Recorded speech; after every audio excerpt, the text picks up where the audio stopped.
Om Swastiastu, Assalamualaikum warahmatullahi wabarakatuh. Shalom, Namo Buddhaya, dan salam sejahtera bagi kita semua. Selamat pagi, selamat siang, dan selamat malam bagi teman-teman yang sedang menonton video ini. Kali ini saya akan menjelaskan salah satu penyakit di bagian telinga, yaitu penyakit otitis. Namun, saya akan fokus pada otitis media pada kucing. Sebelum kita memasuki bagian penjelasan, alangkah baiknya saya memperkenalkan diri saya terlebih dahulu. Halo semuanya, perkenalkan saya Febina Eninta Putri Sembiring dengan NIM 22095111084 dari kelas B Fakultas Kedokteran Hewan Universitas Udayana.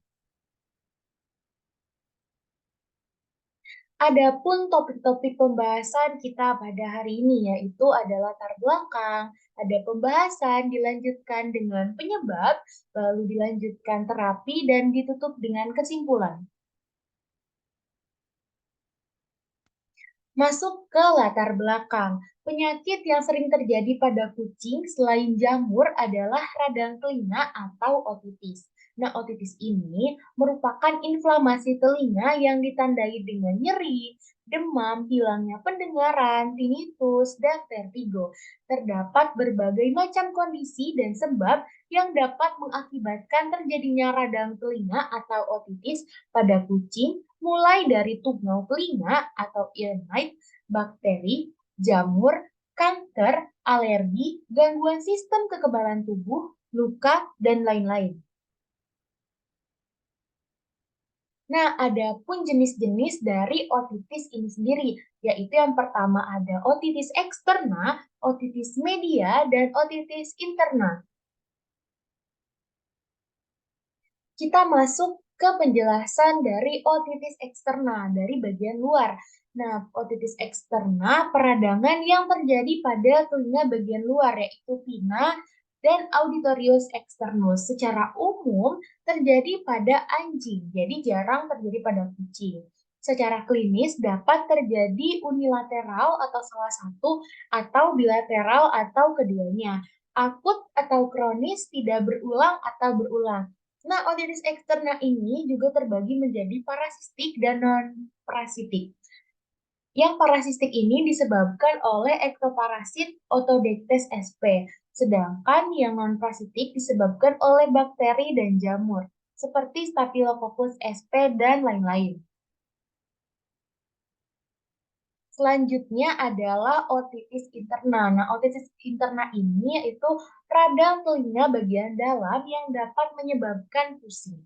Bahwa di dalam telinga terdapat struktur bernama labirin yang membantu mengatur keseimbangan. Nah, jika labirin ini mengalami iritasi, labirin ini akan mengirim sinyal yang keliru ke otak. Labir Labirinitis mungkin sering dihubungkan dengan kondisi kehilangan pendengaran, vertigo, atau sensasi berputar, kehilangan keseimbangan, dan mual. Nah, ada pun penyebab atau etiologi yang pertama dari otitis eksterna ada Pseudomonas species, yaitu sebanyak 38% dari semua kasus. Selanjutnya ada Staphylococcus species, dan ada anaerob, selanjutnya ada organisme gram negatif. Nah, lalu untuk otitis media, ada sumbatan pada tuba eustachius, ispa, streptococcus hemolyticus, Haemophilus influenza sebanyak 27%, Staphylococcus aureus sebanyak 2%, Streptococcus pneumoniae sebanyak 38%, dan yang terakhir adalah Pneumococcus. Nah, untuk otitis interna, biasanya nih otitis ini disebabkan oleh virus atau bakteri. Nah, jadi kondisi ini menyebabkan labirin dalam telinga meradang dan mempengaruhi pendengaran serta keseimbangan telinga. Nah, jadi apa sih otitis media itu? Mungkin teman-teman di sini banyak mendengar tentang otitis, penyakit otitis pada kucing, penyakit otitis pada anjing. Namun mungkin banyak masih banyak yang jarang mendengar tentang otitis media. Maka dari itu saya akan menjelaskan apa sih otitis media itu. Secara singkatnya, otitis media itu merupakan peradangan telinga di bagian tengah. Nah, jadi otitis media ini ada dua jenis. Yang pertama ada otitis media akut dan ada yang kronis. Untuk otitis media yang akut ini yaitu peradangan akut sebagian atau seluruh periosteum telinga tengah dan terjadi dalam waktu kurang dari 3 minggu yang ditemukan oleh adanya cairan di telinga atau gangguan dengar, serta gejala penyerta lainnya. Lalu untuk yang kronis ini yaitu infeksi menahun pada telinga tengah. Kondisi patologi jaringan irreversibel yang disebabkan oleh episode berulang otitis media akut yang tak terangani. Nah, lalu ada etiologi, yaitu yang pertama ada kotoran, lalu bakteri dan jamur, tungau telinga, alergi, gangguan hormon, dan yang terakhir adalah tumor atau polip. Yang pertama ada kotoran. Jadi kotoran yang terdapat dalam telinga bisa berasal dari luar, seperti debu, tanah, dan lain-lain, atau dari dalam telinga itu sendiri. Secara normal, telinga kucing memproduksi semacam cairan berwarna kuning kecoklatan seperti lilin atau wax yang berfungsi menjaga kelembaban dan kondisi mikroorganisme di dalam telinga. Lilin ini sering disebut sebagai serumen. Nah, penemukan serumen ini yang berlebihan dapat atau bisa menjadi tempat yang cocok untuk tumbuhnya bakteri atau jamur. Selain itu juga menimbulkan rasa tidak nyaman yang memancing kucing menggaruk atau mencakar-cakar telinga. Nah, jadi garukan ini nih yang menyebabkan luka kecil yang kemudian dapat berkembang menjadi infeksi. Selanjutnya ada bakteri dan jamur. Nah, jamur yang secara normal hidup dalam telinga adalah Malassezia pachydermatis. Karena sesuatu hal bisa saja nih terjadi pada populasi berlebihan dari jamur ini dan menyebabkan terjadinya otitis. Di sisi yang berbeda, infeksi telinga pada kucing akibat bakteri biasanya disebabkan oleh bakteri Staphylococcus intermedius dan Pseudomonas aeruginosa. Dari sini ada nih foto dari bakteri yang tadi sudah disebutkan, yaitu Pseudomonas aeruginosa dan Staphylococcus intermedius. Nah, lalu ada tungau telinga. Jadi, tungau berukuran kecil yang sering menyebabkan otitis pada kucing adalah dari spesies Otodectes sinotis. Nah, tungau spesies lain yang juga bisa menyebabkan otitis adalah Sarcoptes, Demodex, dan Natoedres. Tungau yang menyerang telinga kucing dalam jangka waktu lama atau kronis dapat menyebabkan gangguan telinga yang serius pada kucing. Tungau bergerak dan hidup di dalam saluran telinga.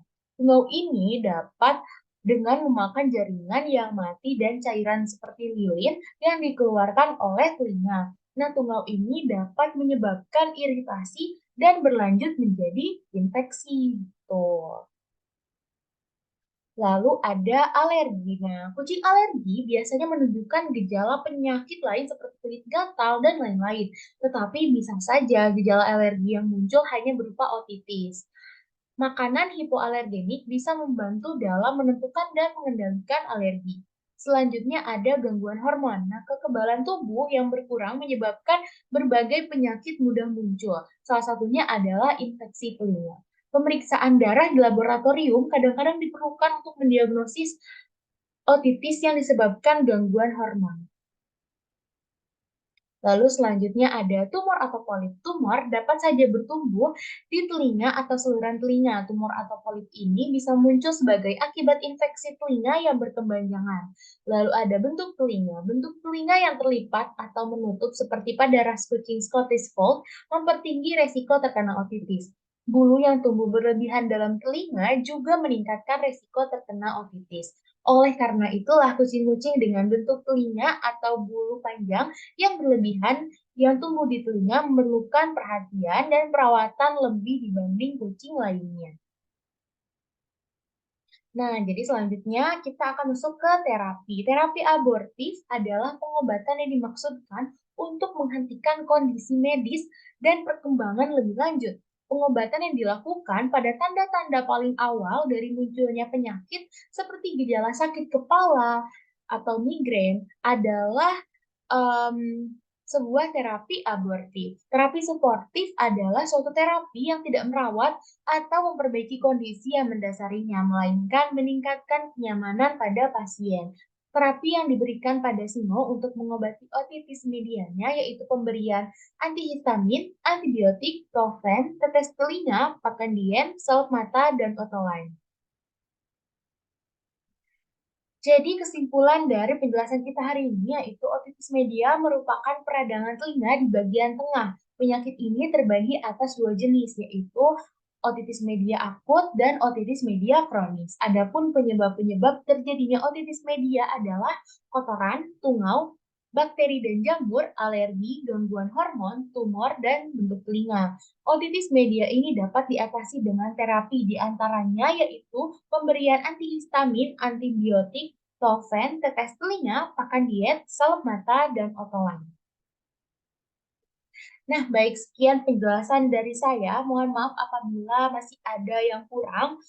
Sekian, terima kasih. Saya tutup dengan Parana Santi. Om Santi Santi Santi Om. Wassalamualaikum warahmatullahi wabarakatuh. Shalom, namo buddhaya, dan salam sejahtera bagi kita semua. Terima kasih semuanya.